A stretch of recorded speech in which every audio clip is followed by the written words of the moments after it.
Muy buenas noches, amigas, amigos. Bienvenidas, bienvenidos a esta nueva emisión de Camino al Pleno, el podcast de la UTMAT. Hoy estamos en una nueva cita con un nuevo candidato asambleísta por la provincia de El Oro. Ya estamos en la segunda semana. Me acompaña nuevamente Andrés Carvajal.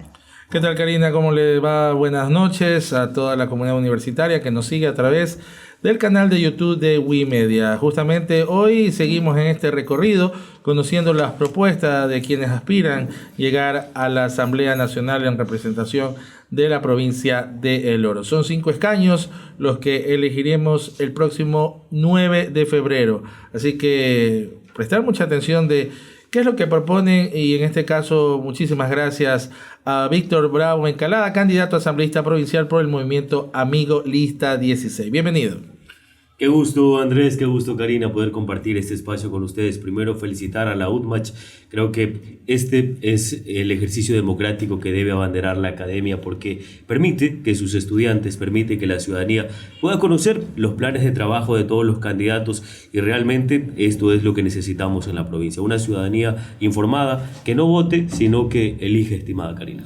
Así es, y justamente la Universidad Técnica de Machala promueve este tipo de espacios para que haya la reflexión, no solo académica, no solo de los estamentos universitarios, sino también ciudadana. Se transmite este programa a través de las redes sociales oficiales de la Facultad de Ciencias Sociales y también de nuestro canal de YouTube WeMedia. Así que un voto informado, un voto reflexivo, y por eso está usted aquí. Bienvenido nuevamente. Conozcamos un poco quién es Víctor Bravo Encalada, uno de los candidatos también joven, 34 años de edad, nacido en el cantón Marcavelí, de la parte alta, vive también allí, fue candidato a alcalde de ese cantón por el movimiento Amigo, del cual es director nacional en la actualidad. Su formación académica es en gestión y gobernanza, en relaciones internacionales, estudios superiores en Perú y en Costa Rica en ese ámbito. Tiene como experiencia haber trabajado en el sector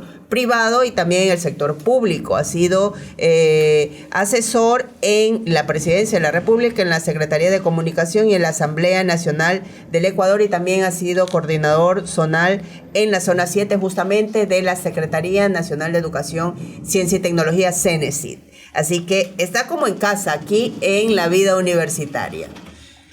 Gracias nuevamente a ustedes por este espacio. Yo creo que es sumamente importante empezar a conversar, empezar a dialogar de lo que le hace falta a nuestros jóvenes, y principalmente empezando por el tema de la educación superior, porque es un clamor no solamente de los universitarios de la provincia del Oro, Karina, sino también de todo el país. Y cuando uno llega al pleno, si bien es cierto, lleva una bandera de lucha, lleva una bandera que nos identifica como orenses, pero el trabajo legislativo y fiscalización tiene que ser encaminado y enfocado en beneficiar a los 18 millones de ecuatorianos. Y dentro del ámbito educativo, dentro de la educación, que tiene que ser de calidad, que tiene que ser accesible, que tiene que ser no discriminatoria, es lo que nosotros planteamos. Y antes de llegar al tema de educación superior, por ejemplo, nosotros llevamos un proyecto de ley cuando son experiencias vividas, Karina, nosotros que venimos del sector rural, de ese sector productivo, de ese sector que siempre ha estado invisibilizado, y cuando éramos muy pequeñitos teníamos que salir, caminar la trocha desde la finca hasta la carrera principal, esperar la camioneta que nos acerque al centro poblado de Marcavelí, y habían días en los que no había para el pasaje y habían días en los que sí había, o una realidad muy cercana, pues los padres de familia tienen que priorizar a qué hijo sí le dan el estudio y a qué hijo no le dan el estudio. Entonces, frente a eso, nosotros planteamos este proyecto normativo que garantice que sea el Estado el que dote de este servicio a todos nuestros niños y niñas, para que sin ningún tipo de discriminación ellos puedan escoger dónde estudiar, puedan escoger cómo estudiar, y básicamente el Estado dote de estas facilidades mediante el sistema de transporte rural, Karina. ¿Cómo sería concretamente la propuesta? Bueno, va encaminado primero en garantizar este servicio, garantizar este derecho a través de la transportación rural, encaminado, les había dicho, un principal enfoque a las niñas y niños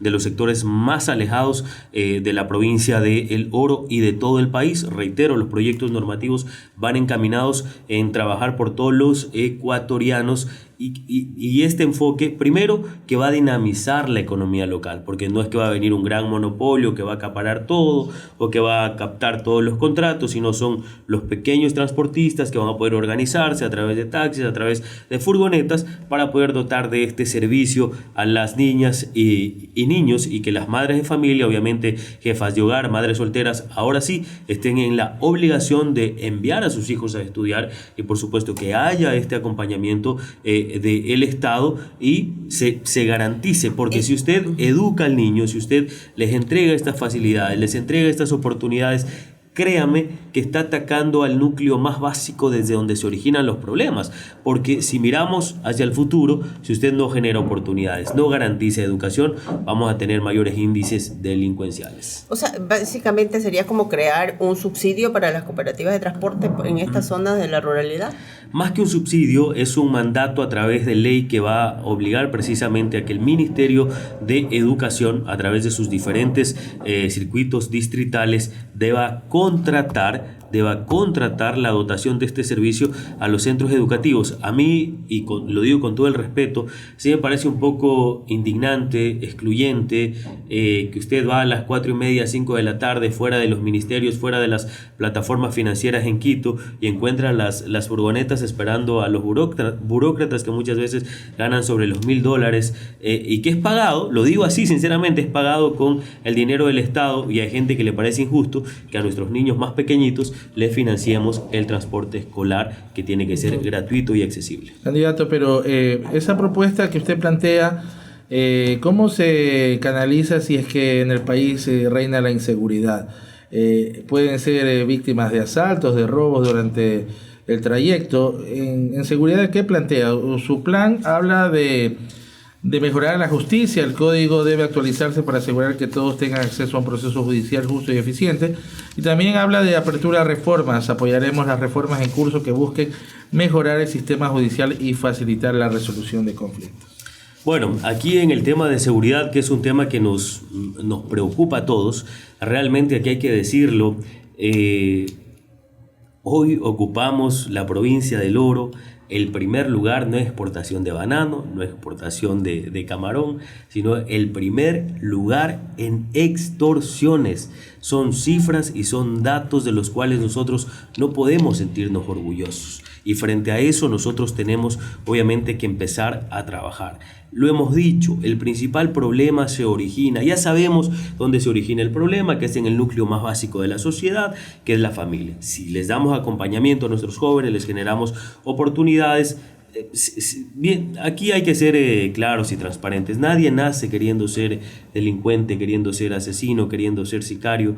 Quizá son las condiciones que se prestan para que los jóvenes obviamente accedan a este tipo, se puede decir, de amenazas latentes y existentes, a través del plan Miñaño, que lo explicó nuestra candidata a la vicepresidencia Cristina Reyes, y lo explicó también nuestro candidato a la presidencia Juan Iván Cueva. Se va a destinar más de $600 millones para inversión inmediata en el tema de seguridad, que comprende refuerzo a nuestras fuerzas del orden, capacitación, dotación, equipamiento, y además, paralelamente, se va con el tema social, con la creación básicamente de centros o espacios lúdicos para los jóvenes. Estamos hablando de espacios técnicos donde van a poder acceder a educación técnica, donde van a poder acceder a actividades lúdicas recreativas, y por supuesto van a tener este blindaje de todas estas amenazas latentes, como obviamente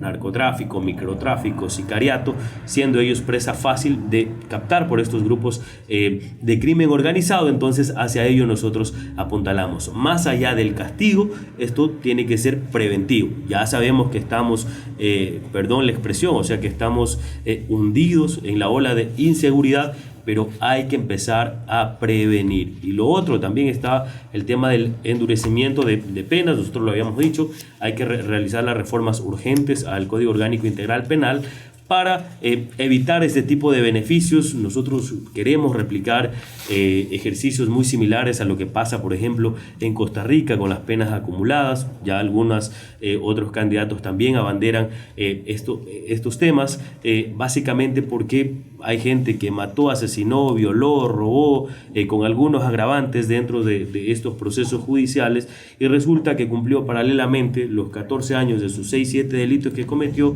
y ya sale con todos estos beneficios. Entonces, ¿qué apuntalamos? Que las penas sean acumulativas de 60, 70, 80, 90. Por ejemplo, en Costa Rica hemos visto sentencias que superan los 500 años. Claro, justo veíamos también ayer una noticia de que habían aprendido a uno de los gatilleros en un caso de sicariato sonado justo en esta semana. Y este joven asesino declaraba que la desesperación de que tenía, creo que su mujer, que estaba embarazada y que había accedido a cometer ese asesinato. Un poco lo que usted relaciona de las causas subyacentes que existen para este caso de hechos. En cuanto a generar qué tipos de empleo en la provincia de El Oro, ¿cómo usted o qué plantea para fomentar el incentivo a la pesca, la agricultura, las microempresas, que es el ámbito donde más se desarrolla esta provincia? Nosotros venimos del campo, venimos de esa provincia que siempre ha estado invisibilizada, de ese sector rural, de ese sector productivo. Mi papá y mi mamá murieron trabajando la tierra y jamás recibieron acompañamiento o apoyo alguno por parte de los gobiernos de turno, y frente a eso también es una bandera de lucha. Aquí nosotros hemos dicho, tenemos que impulsar un círculo virtuoso: invertir, producir y vender. El mundo está ansioso de comprar los productos orenses, de comprar los productos ecuatorianos. Hace un poco más de un mes, nuestro candidato a la presidencia estuvo en Emiratos Árabes Unidos, reuniéndose con empresarios, búsqueda de mercados, y en este mismo momento en el que estamos precisamente realizando este podcast, nuestra candidata a la vicepresidencia, Cristina Reyes Hidalgo, está reunida con empresarios mexicanos en Ciudad de México, en donde también se están creando estos nexos, se están creando precisamente estas alternativas. ¿Por qué? ¿Qué es lo que sucede en este momento en la provincia del Oro? Agricultores de la parte alta, pequeños y medianos productores de la parte baja son víctimas de los intermediarios. Se disparó el precio del cacao, $500, $600, pero resulta que por trasladarlos desde pasajes, desde Machala hacia la bodega, yo voy y le compro la saca o el quintal de cacao a los $400, pero lo llevo hasta Guayaquil y ya me gané $200, $250 por venta de quintal. Y esto es la principal ganancia, se está quedando en los intermediarios. Invertir. Cuando hablamos de inversión, estamos hablando de capacitación a nuestros pequeños y medianos productores, la entrega de crédito blando a través del Banco de la Calle, a través del acompañamiento y a través del asesoramiento para evitar que caigan en el chulco. Producir, la tecnificación, mejorar la producción, mejorar la calidad de las semillas y vender. El mercado mundial está ansioso de la producción ecuatoriana. Frente a ello también hay que hacer un trabajo paralelo para lograr las certificaciones internacionales, porque recordemos, hay mucha producción en nuestro país, pero no logra abrirse al mercado mundial precisamente porque desde Agrocalidad, desde el MAGAP, no se han hecho los trabajos para lograr esa certificación. Claro, eso iba también, o sea, los organismos existen, claro, ¿no? Las instancias incluso existen a nivel provincial. Muy bien, candidato, tenemos una pregunta que la formula el estudiante en el siguiente video.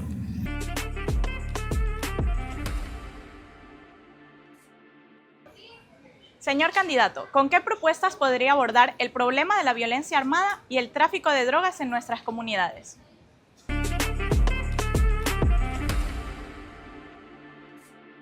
Bien, el estudiante habla de, concretamente, narcotráfico. Es un problema que agobia al país y obviamente de ahí se derivan también otros delitos como el lavado de activos. ¿Qué propuesta específicamente, aunque ya adelantó algo de endurecimiento de penas o penas acumuladas? Hay el microtráfico también como tal. ¿Cómo llevaría o qué ley llevaría a la Asamblea para erradicar justamente este problema? Yo creo que hay que regresar la mirada hacia la ley de movilidad humana, y aquí nosotros debemos ser claros. El país debe ser un país de fronteras cerradas, de puertas cerradas, de ventanas cerradas hacia los criminales. La mal llamada ciudadanía universal tiene que eliminarse para que solamente al Ecuador ingrese la gente que quiere invertir, que quiere trabajar, que quiere producir, que quiere hacer patria desde nuestro territorio, porque ustedes saben, el crimen transnacional precisamente ingresa a través de nuestras fronteras permeables, puertos, aeropuertos, frontera terrestre, porque no tenemos ese control siquiera de pedirles un requisito mínimo que es los antecedentes judiciales. Hoy el Ecuador se ha convertido en tierra de nadie. Cuando digo tierra de nadie, porque aquí usted puede ver que los delincuentes más buscados de otro país pueden estar caminando tranquilamente por el parque de Machala, parque central de Machala,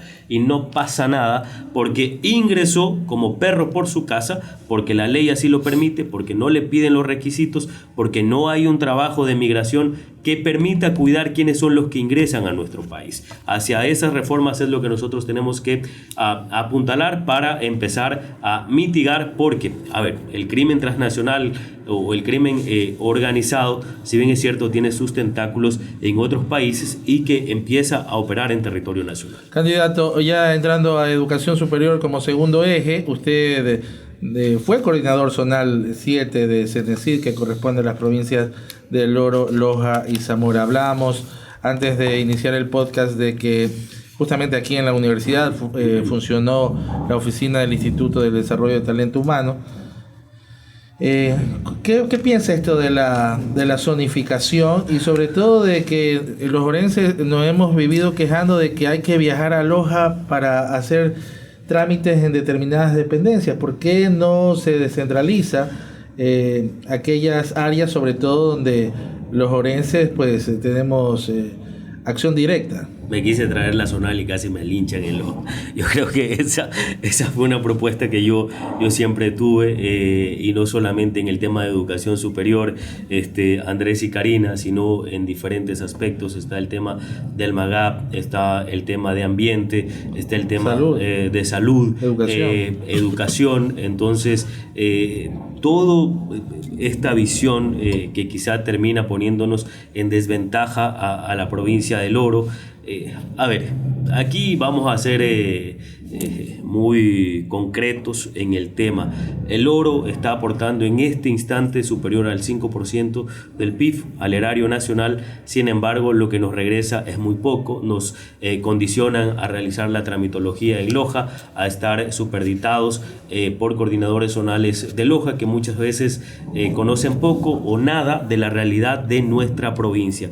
Hay que regresar a esa verdadera descentralización, a esa verdadera autonomía que deben tener las capitales provinciales, en donde deben estar las representaciones más básicas o más pequeñas de todas las secretarías de Estado. O al menos una oficina aquí en Machala de CENESID. Es lamentable, aquí estaba la oficina y funcionaba internamente al interior de la UDMACH, donde podían hacer seguimiento a través del sistema PUSAC nuestros becarios, donde podían conocer el tema de registro de títulos, en donde podían conocer la situación en cuanto a créditos educativos, en cuanto a admisiones. Sin embargo, de un solo plumazo, lo cerraron. Y yo tengo que ser muy franco, eso se hizo en el gobierno del expresidente Lenín Moreno. Pese a toda nuestra lucha interna, pese a toda nuestra resistencia, pues realmente dejaron abandonados a nuestros jóvenes universitarios aquí en la provincia de El Oro. Y esa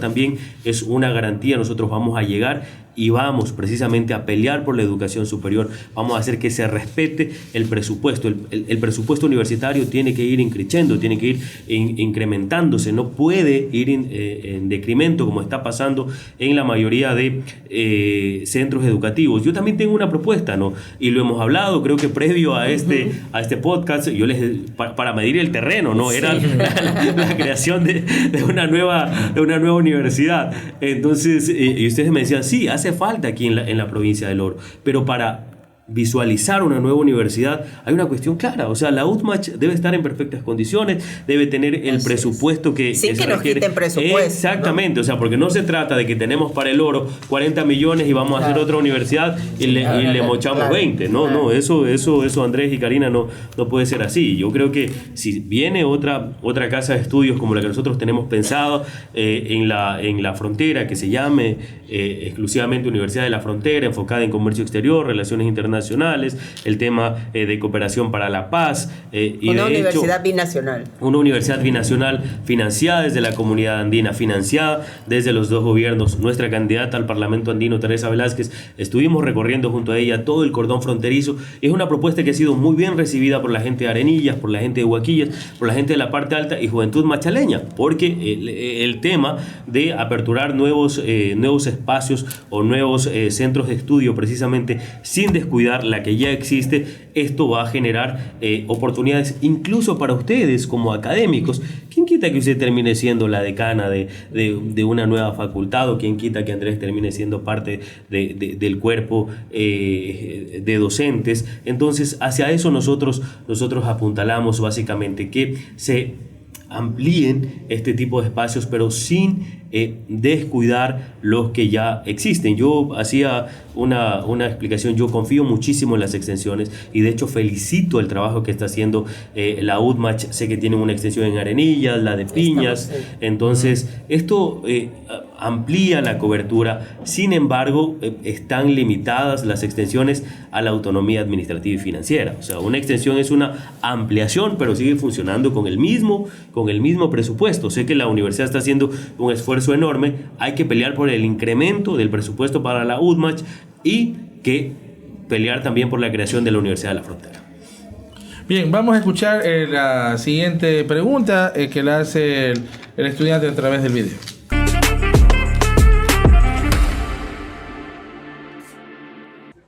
Señor candidato, ¿qué medidas propone para reducir la brecha entre la educación superior y el mercado laboral?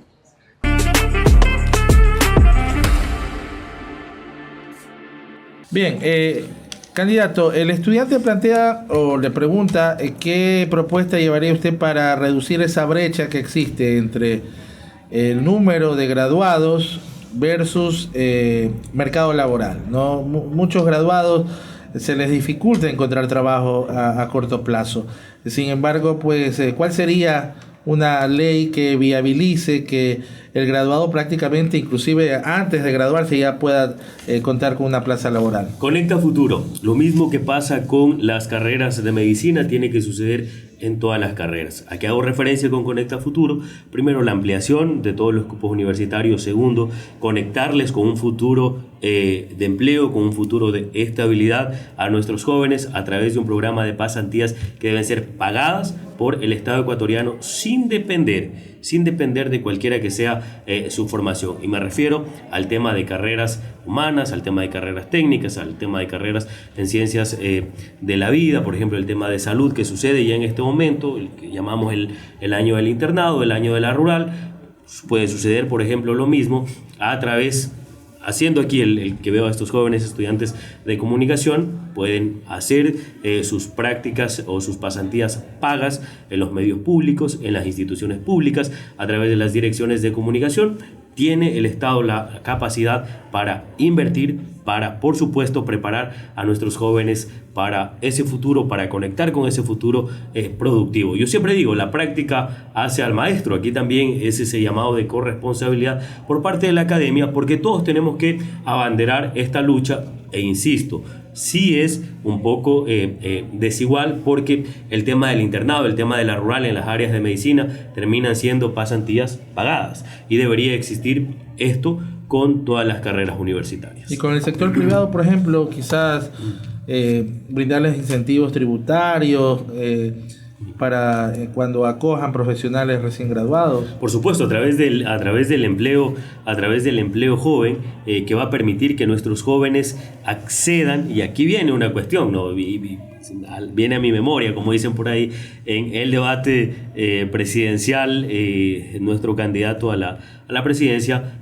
planteaba la exoneración de impuestos a quienes contraten precisamente la mano de obra joven, recién graduados, para que puedan generar experiencia. Nos han dicho que ya se ha generado el tema de mi primer empleo, pero entre decir y hacer hay una diferencia abismal. Hoy la PEA, la población económicamente activa que se encuentra fuera de esta masa laboral, de esta fuerza laboral que está con un empleo estable, con un empleo digno, recibiendo un sueldo, las cifras son alarmantes. Entonces, para lograr disminuir eso, hay que generar incentivos tributarios y, por supuesto, darles todas las facilidades tanto a la empresa pública como a la empresa privada para que puedan acoger a los nuevos profesionales. Candidato, en cuanto al otro eje, que es la fiscalización, que una de las principales funciones de quienes van a legislar, quienes van a pertenecer a la Asamblea Nacional, ustedes plantean una reforma a la Ley Orgánica de la Función Legislativa. ¿Qué está funcionando mal? ¿Cuáles básicamente serán los cambios? ¿Qué opinión le parece también o cómo la califica la Asamblea Nacional actual?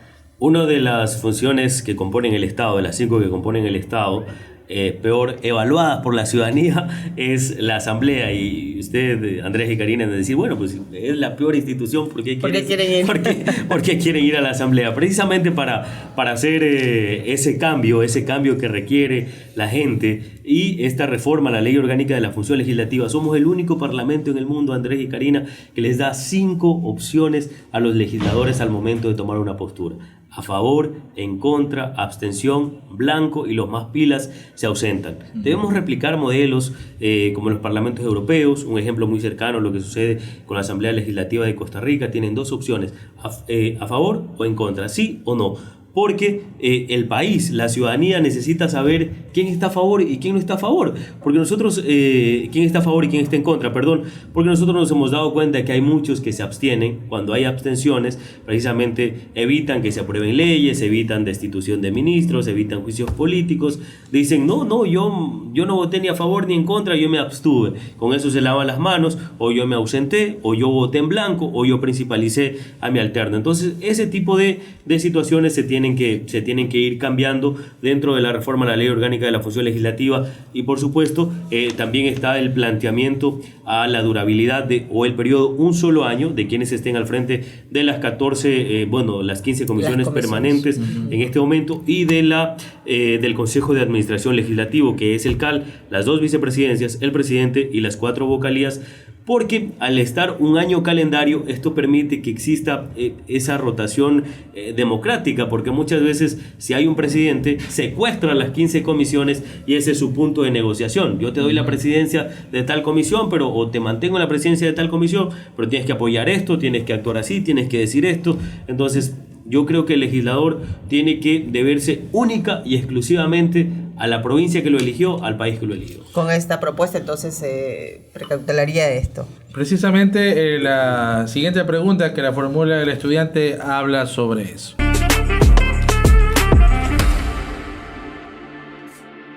Señor candidato, ¿usted considera que deberían de endurecerse las sanciones a aquellos asambleístas que no acuden al pleno o no presentan sus leyes?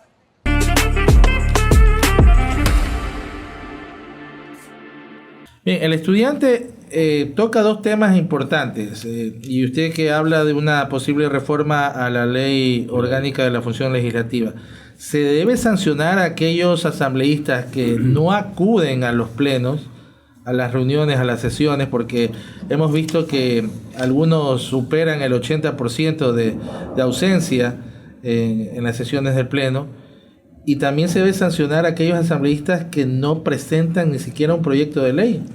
Que pasan totalmente desapercibidos. Hay unos que pasan en su teléfono. Haciendo compras en línea. Jugando videojuegos. Y se desprenden totalmente de la realidad del país. En este momento existen pequeñísimas sanciones a quienes no asisten a las reuniones del pleno y a quienes no asisten a las reuniones de las comisiones. Se tiene que duplicar o triplicar, porque cuando a esta gente le toquen el bolsillo, ahí sí le van a coger el amor a ir al pleno. Entonces, realmente esta realidad debe cambiar. Y también como electores, imagínense Nosotros tenemos legisladores que pasan sin pena ni gloria. Usted no los ha visto intervenir en el pleno, usted no los ha visto pelear por el oro, usted no los ha visto defender tesis o plantear propuestas relacionadas a nuestra provincia. Entonces, y aquí también esta reflexión, Andrés y Karina, la ciudadanía. Nosotros todos queremos un cambio, todos. Nadie quiere estar estático, siempre queremos que haya ese relevo generacional. Pero cuando vemos caras nuevas, muchas veces bloqueamos esas entradas. Entonces, aquí hay una nueva alternativa, aquí hay una propuesta del movimiento amigo, gente que realmente está comprometida con la gente, y despertar ese sentido y esa autoestima de haber nacido aquí en la provincia del Oro. Andrés y Karina, créanme que uno siente hasta orgullo cuando ve en el pleno legisladores que defienden con amor, con garra su provincia, y eso no lo hemos tenido. Ustedes son testigos fieles que no hemos tenido en los últimos periodos legislativos legisladores que estén a la altura de las circunstancias representando a la provincia del Oro. Incluso hay asambleístas que ni siquiera intervienen en el pleno. Debería al menos ponerse un requisito que al menos por lo tenga menos unas tengan intervenciones en el año. Como la calificación de debate o participación en clase. O a su vez, también los asambleístas electos que a medio periodo renuncian para aspirar para irse a otro cargo, a otra dignidad, ¿no? Yo pienso que bueno, el tema de la reelección, esas son reformas que se tienen que hacer al Código de la Democracia, y qué bueno que ustedes planteen este tema de que hay legisladores que no intervienen en el pleno, que no debaten, que no defienden sus ideas. Y sí saben que fueron los legisladores, a través de las reformas al Código de la Democracia, que implementaron la obligatoriedad del debate para presidentes, para prefectos y para alcaldes. Pero paradójicamente borraron la palabra asambleístas. ¿Por qué? Porque la mayoría de estos asambleístas o llegan por el endoso, o llegan por el arrastre, y no están precisamente en la capacidad de defender sus ideas, o sea, de articular 3 ideas en un minuto para poder expresarse. Entonces, ahí es cuando usted ve muchos legisladores que llegan a leer discursos que no son escritos por ellos, porque tienen un cuerpo de por lo tanto asesores. lo leen hasta mal. Exactamente, lo leen hasta mal, con titubeos. Yo creo que hay que cambiar eso, Andrés. Candidato, también la otra función del Estado y el organismo, Consejo de Participación Ciudadana, ¿sigue siendo necesario? ¿Usted cómo ve a esta entidad? La participación ciudadana, como su nombre lo dice, en cualquier democracia es necesaria cuando es ciudadana y no politizada.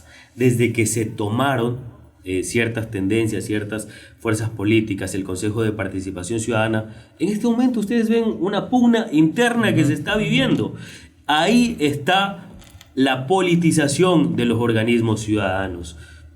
¿A usted le han preguntado algo para la designación de alguna autoridad? ¿A usted le han preguntado algo? A mí no me han preguntado. A ningún ecuatoriano le han preguntado. Son 7 personas que responden única y exclusivamente a intereses personales, partidistas y políticos de la coyuntura o de las circunstancias que están poniendo y disponiendo de las autoridades. Nosotros creemos que si no se recupera la esencia del Consejo de Participación Ciudadana, es un organismo inútil que debe ser eliminado. Bueno, casi se me sale la palabra que utilizó su candidato presidencial en el debate de estos legisladores que no intervienen y no presentan proyectos de ley. En 30 segundos, candidato, dígale a los orenses por qué deben votar por usted. Ya se acabó el tiempo. Estaba súper amena la conversación. ameno el diálogo.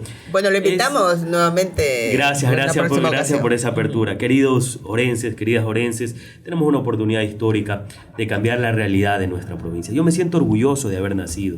Yo me siento orgulloso de vivir aquí en la provincia del Oro. Les pido la oportunidad de servirles. Tenemos la capacidad, tenemos la firmeza, tenemos el compromiso y lo más importante, tenemos un plan que responde a las necesidades de las y los orenses y que por supuesto va a generar mayor seguridad, mayor empleo y mayor dinamización económica. Gracias Andrés, gracias Karina, gracias a la comunidad universitaria por aperturarnos este espacio tan ameno, tan dinámico y tan divertido para plantear nuestras propuestas. Los espero en Marcabelí, ¿no? Claro. Para comer una gallinita criolla. Gallinita criolla, y usted habló de moyoco, tanto Karina como yo tenemos madre sarumeña. Ah, qué chévere. Y siempre se ha dicho que en Saruma está el mejor café, pero me dicen que en Marcabelí está el mejor café. Espectacular. Hay que ir a probarlo. Hay que probar el café marcabelense, cosechado, tostado y molido allá por las manos de la gente trabajadora del Edén de los Andes,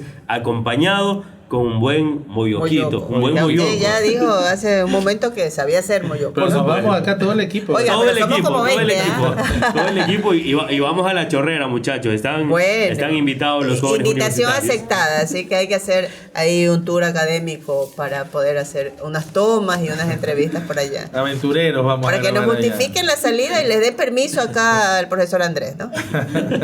Muy bien, queremos agradecer a Víctor Bravo Encalada, candidato asambleísta provincial por el movimiento Amigo Lista 16. Mañana nos acompañará Fernando Quirola Anzuategui, quien es el segundo candidato por la lista 17 Partido Socialista Ecuatoriano. Lamentablemente hemos hecho la invitación a la primera candidata, Michelle Soto, pero no hemos tenido respuesta, así que estará el segundo en la lista. Karina. Así es, bueno, agradecemos también a nuestro rector, el doctor Johnny Pérez, que siempre está pendiente y dándonos algunas recomendaciones e indicaciones para que este programa Camino al Pleno salga en su mejor versión. También de la Facultad de Ciencias Sociales, a nuestro decano, el doctor José Correa. Y por supuesto, a todo este equipo de estudiantes que siempre están aquí. Ellos son los que hacen la producción, ellos realmente son los que están haciendo la dirección. Nosotros nos sentamos aquí a dialogar. Menos mal. ¿Ya? Entonces lo hacen muy bien, así que gracias también a ellos y gracias a ustedes por vernos cada noche. Nos vemos, buenas noches. Abrazo a todos.